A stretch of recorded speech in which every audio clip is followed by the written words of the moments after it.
All right, for those of you who don't know me, I'm Dr. DeWitt. Hi, how are you? And I work here with Dr. Bergman, and we're going to talk about natural vision correction, which is awesome. And I have personal stories that I've done these exercises, not even all of them, just some of them, and it has helped me immensely. And it's all based on a little overview first. We're going to talk about the Bates method. One of the most important things about seeing better is relaxing and not trying to see better. You have muscles around the eye that we'll go into more detail later. And when you have a lot of tension, you can't actually focus the way you're supposed to. So it's a way of focusing without stressing. So we're going to teach you how to breathe and things like that. We're going to go over some relaxation techniques, like I said, stretches and exercise. We're actually going to break this into a two-part series. So we're going to go over nutrition and chiropractic and how it applies to vision next month, because there's so many different exercises, relaxation and whatnot, and then we're going to do a little summary later. A little bit about William Bates. He was an ophthalmologist back in the 1800s.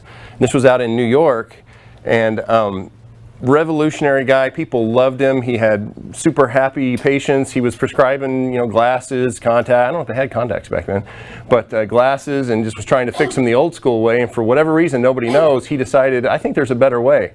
So he decided to start giving exercises to his patients, and they started getting so much better without the glasses. And he said, I think the glasses are kind of like a crutch, and it keeps the eyes from actually being dynamic the way they're supposed to be and being able to focus like they need to.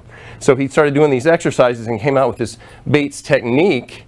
And some of his students actually got in some serious trouble back in the 40s and 70s. Margaret Corbett, she actually went to court twice for practicing medicine without a license. And if you know anything about chiropractic, that's kind of something that we had to experience in the early stages too. But luckily, that all got dismissed, and so she got out no problem. And then M.H. McKay was a PhD that did his dissertation in 1978 on the Vision Training Institute.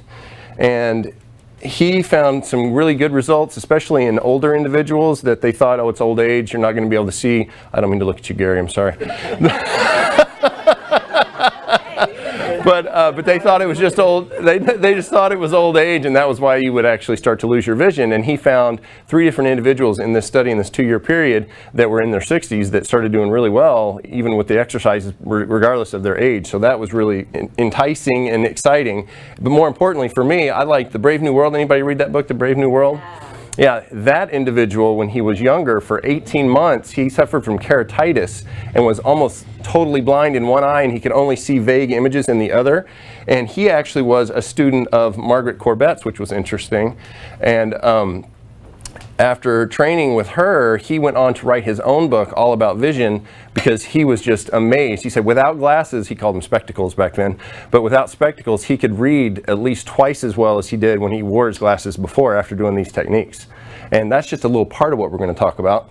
And then, of course, you have the American Academy of Ophthalmology in 2004 and the Christchurch Hospital in New Zealand in 2005 that said, oh, it doesn't work, this is crazy. But I'm here to tell you personally, I've done it myself, so I know it does work. So take it for what you want. So now me, I've worn glasses since the 8th grade. When I was in the 2nd or 3rd grade, I used to think that people that wore glasses were really smart. And so I was like, I want to look smart. And so I want to wear glasses. My mom and dad were like, no, just slow down. You'll get your glasses probably eventually. I also wanted braces too, but they didn't go for that either. So I don't know, I just liked them. But so I always wanted glasses. And then it wasn't until the 8th grade that they said, okay, I think you need glasses. And unfortunately, I don't have, fortunately, I don't have a picture of me wearing those glasses, because they were huge, big, covered my whole face glasses back in the 80s.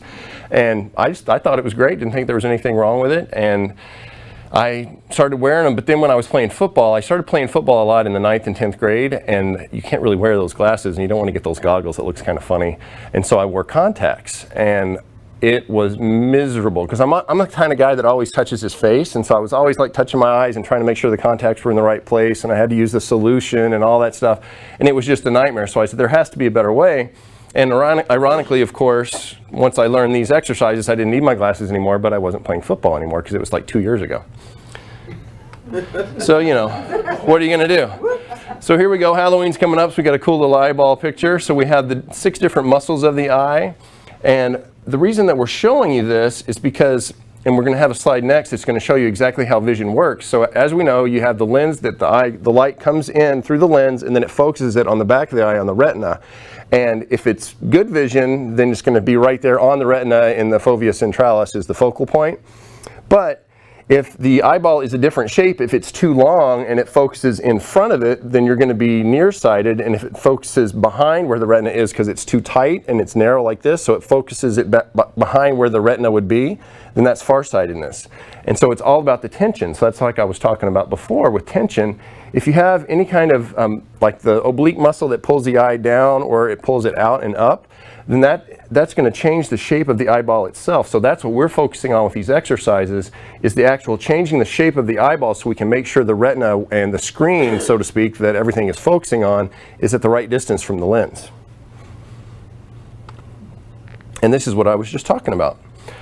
So you see here, normal, it focuses directly on the fovea centralis here. If it's farsighted, it's focusing it behind the eyeball itself, behind the retina, so that means that it's squished, for lack of a better word, it's squished this way. And then if it's too long, because the other muscles are pulling it in different directions, then you're going to be nearsighted, and it's going to be focused here in front of where it should be focused on. And these exercises are going to show us how to relax those muscles and fix that problem. Now there's a lot of stuff going on in this little cartoon we have here, but I know the majority of you are patients already, and we do a lot of the work on the cranial bones. And when you work on the back right here, that's where the visual center is, and you can see this right back here, the visual cortex. So you have the vision comes in, goes to the retina here, goes down to the optic nerve, and then it comes around and gets processed by the visual cortex. So if you have pressure back here on the occiput, the back of the skull, or anywhere along those ridges where the bones fuse, then that's going to affect the circulation to this area. And of course, that's going to affect your vision. And that's not good. But we're not talking about chiropractic this time. Next time, we're going to get more specific. So now, tension is the main cause, as I said. So now we're going to focus on breathing. Now, patients of the office are going to know how to breathe. But when you take a deep breath in, you're going to put your hand on your belly. So everybody put your hand on your belly. And when you take a deep breath in through the nose.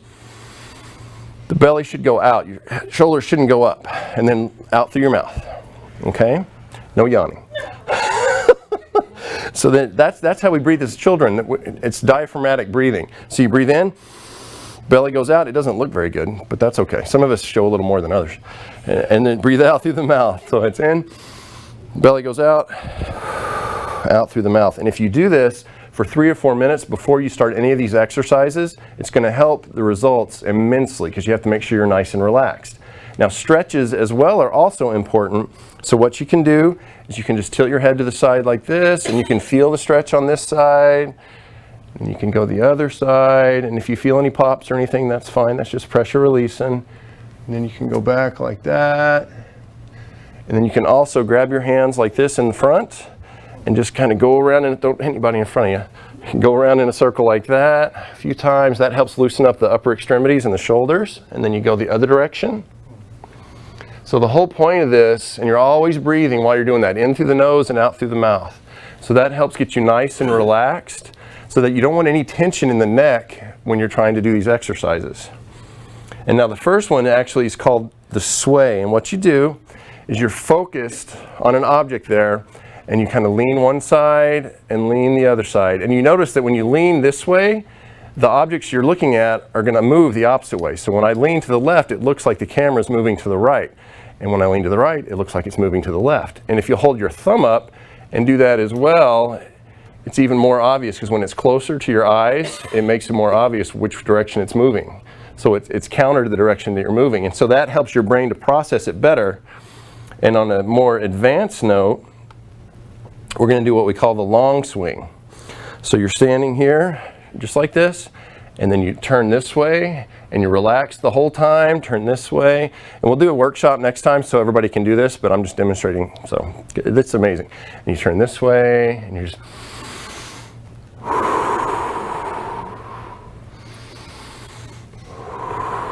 just like that, and you're just relaxed and just letting everything go by. You're not trying to focus on anything in particular. And that is one of the really fun ones. The next one's my favorite though. the cross crawl. And we've talked about this in the office as well, because whenever you use a cross crawl mechanism, when you're doing the shoulder exercises like this, it's the cross crawl mechanism.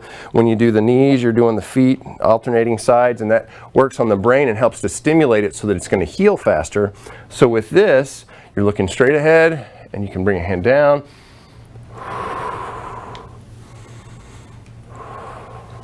You have to make sure you haven't had any adult beverages when you do this. And it's just like that, deep breathing. And I'm wearing boots too. And so you just do that deep breathing and incorporate the motion, and the more you can stimulate the brain while you're doing the deep breathing and the motion, the more it's going to help the eyes to work better. And so another thing we're going to talk about later is called the lazy 8. And so what you can do is you do this exercise, and then you trace the infinity sign, so it's like an 8 on its side like this, with your nose. And I can't do that very well right now, but that's a good one too. And so then the next thing is going to be, this is another really great way to get more oxygen to the brain, because as we spoke about earlier with the circulation and the visual cortex in the back of the brain, you need to make sure you're getting plenty of oxygen there. So we did the stretches, and make sure that when you do the stretches in the neck, you don't want to go in a circle, because that does the coupling motion, and there's a lot of points where you can have damage and injure your neck when you do that. So you don't want to do the circles like they used to back in the day. We used to do that with football too, but obviously it was not right. But so now we just do it side to side and back like that. So yawning, why is yawning important? When you yawn, it's contagious for one thing, but it really forces a lot of oxygen into the brain and into the bloodstream, and that's excellent for vision. Now this is one of the basics of the Bates method. It's called palming. So what you would do is you would be sitting like in this chair, and you want to make sure your elbows are supported. You put one hand, your right hand, over the right eye, and put the palm of your hand is right on the cheekbone. You're not pressing on the eyeball, and then you do the left hand like this. And as it shows in the picture, you want to make sure you have your elbows supported like by a pillow or on a table or something like this. You do the deep breathing. In through the nose, out through the mouth. And you have your eyes closed while you're doing this. And at first, you're going to have all kinds of thoughts running through your mind. This is sort of a meditation, which is really, really a good thing, because you're trying to relax the mind, relax the body. So you're breathing in.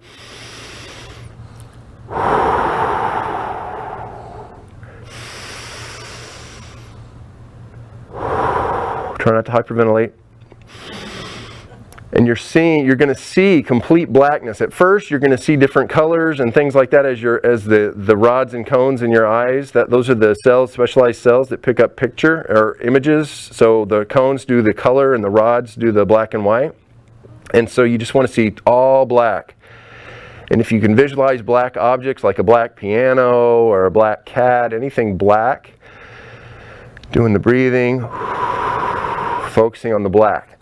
You can do this, the record, I believe,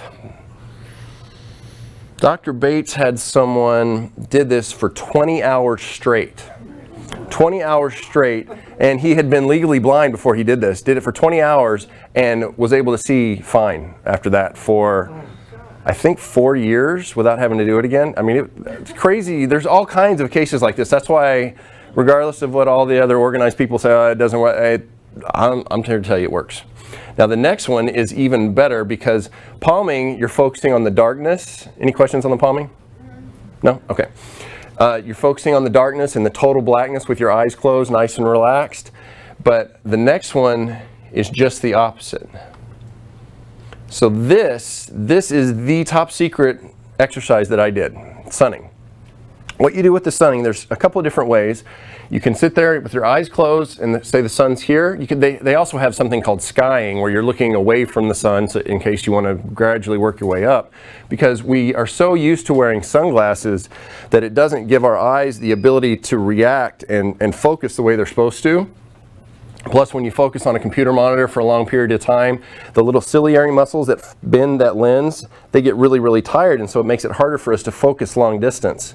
And so it's the people that work outside and out in the fields, or just work outside in general, they're changing their focus. They're shifting from something near to something far, which is another completely different exercise the Bates method teaches. And that actually helps keep the placidity of the ciliary muscles of the lens, so it can help make sure that you're able to adapt whenever you're reading up close or when you're far away. And I'll talk about shifting right now too before I go into stunning.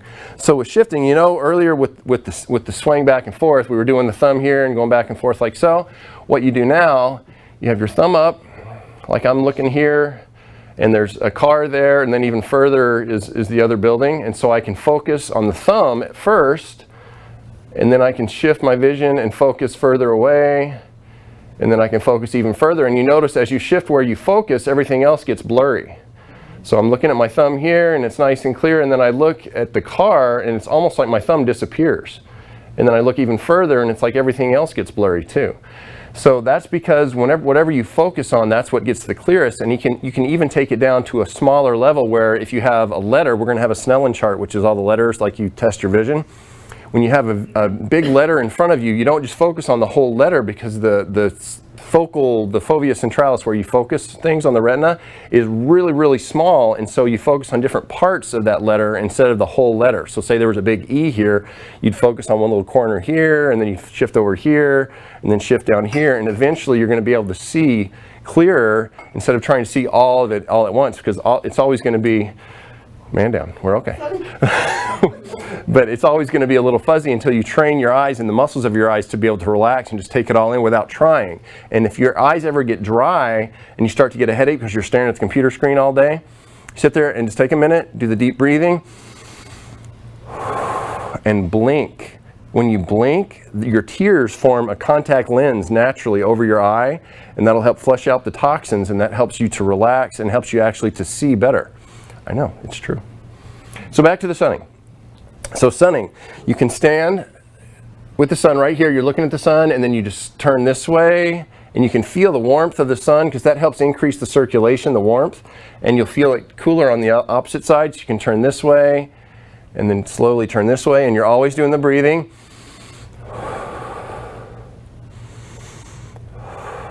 And then, like in the picture, you can look at the sun, and instead of moving side to side, you can do your hands. Even doing this with the lights right now, it gives like a strobe light effect. And you can even go, this way, you can go this way, and that helps to stimulate those specialized cones in the back, rods and cones in the back of the retina there. And it's amazing. This is what I did. I did a little more advanced, where you actually have your eyes open. And people were like, you're going to burn your retinas, but it's actually, it was fine. I was staring at the sun. I probably looked a little crazy. I was like this because it was really, really bright. And I just was doing like this, and that really helped a lot. I did that for 30 seconds, and I didn't need my glasses for 2.5 years. Wow. And I mean, it was, I still can't believe it. But so it was worth the little struggle for, 10, 15, whatever seconds. I'm just like, oh, okay, it hurts, okay. And then I was like, okay. But the thing is, whenever you do that, you have to go from the sunning to the palming again, because you go from the light to the dark, and that helps to really train those muscles to work the best they can. So now I've got a really cool way for everyone to tell. How many people would like to know if somebody's lying to them? Nice. I know, but I don't want to tell you I know. So now this relates to different way where the eyes move and what's going on in the person's brain. So if you ask somebody a question, and FBI interrogators do this all the time, if the person looks up and to the right, they're called micro expressions. If they look up and to the right just for a second, or if they are up there looking like, oh, I don't know, they're actually trying to remember something. But if they look up and to the left, it means they're constructing a story in their mind. Yeah, as they're looking at you. So if they're looking up and to your right, their left, you know what I mean? If they're looking that way, it's bad. And if they look up when they're talking to you, that means you don't smell very good. That's not good. So now we're going to talk about the lazy 8s next. That was another one. It's called tracing. So you trace it with your nose. And so as you're looking at the symbol, you go like this with your nose. You go up and down one way. You're doing the deep breathing. And you would actually have that image. I can't look at it, but I'm acting like I am. I have eyes in the back of my head. I train so hard. And so you just do like that, and then you can also keep the head still and just do it with the eyes up and around. And just notice how every little part that you're looking at becomes clearer, and the rest of it gets a little bit fuzzy. It's just being more the awareness of how your eyes work. And when it is really a pinpoint area, it's so much clearer than if you're trying to see the whole image. Okay, now this is the Snellen chart. Ta-da!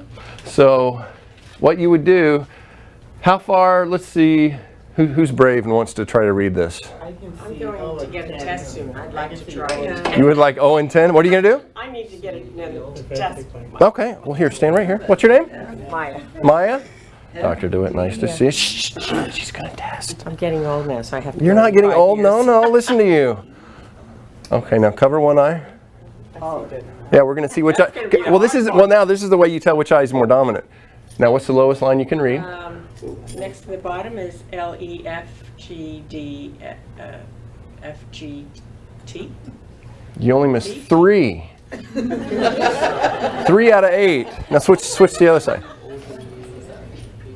Oh, now I have to go up a line. I have to go up a line. Ah, so your left eye is dominant. Okay, go ahead. F-B-D. Wait, which line are you reading? Obviously, I'm getting. No, is it the one right below the green line or above the red line? It was right below the green, but let me try the green now that you said that. Above the green? Okay, no, it's all right. E-D-F-C-Z-P. That's excellent. And so now what I'm going to have you do is focus on the E, both eyes open. Okay. Focus just up on the left side of the E, the left little corner there, and then shift down to the bottom right corner. How far? Oh, all the way to the bottom right corner, yeah. And then up to the upper right side, and then down to the lower left side, and then go back up to the upper left corner, then down to the middle, and just pick random spots on the E and just look all around it. Make sure you're breathing. In through the nose, out through the mouth. There you go. Do that a couple more times. You're a very quiet breather.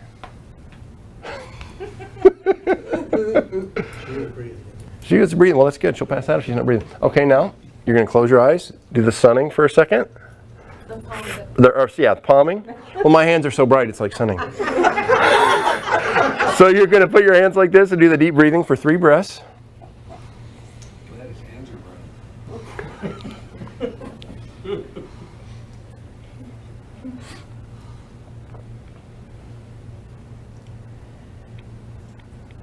Okay, now cover your right eye. Open your left. And try to read the line below. Oh, I'm going to read the red line. Oh, good. D-E-F-P-O-T-E-C. Perfect. See, and I didn't even pay you for that. Really? Thank you. Thank you very much. Goodness, that was very good. Pass my test. I know. See? See? So it's all about relaxing, especially when you're doing a driver's test. You don't want to be stressed out because you're like, I have to pass or I'm not going to have my license. Just try to do the deep breathing and that palming. You can do sunning too outside the DMV. People will wonder what you're doing.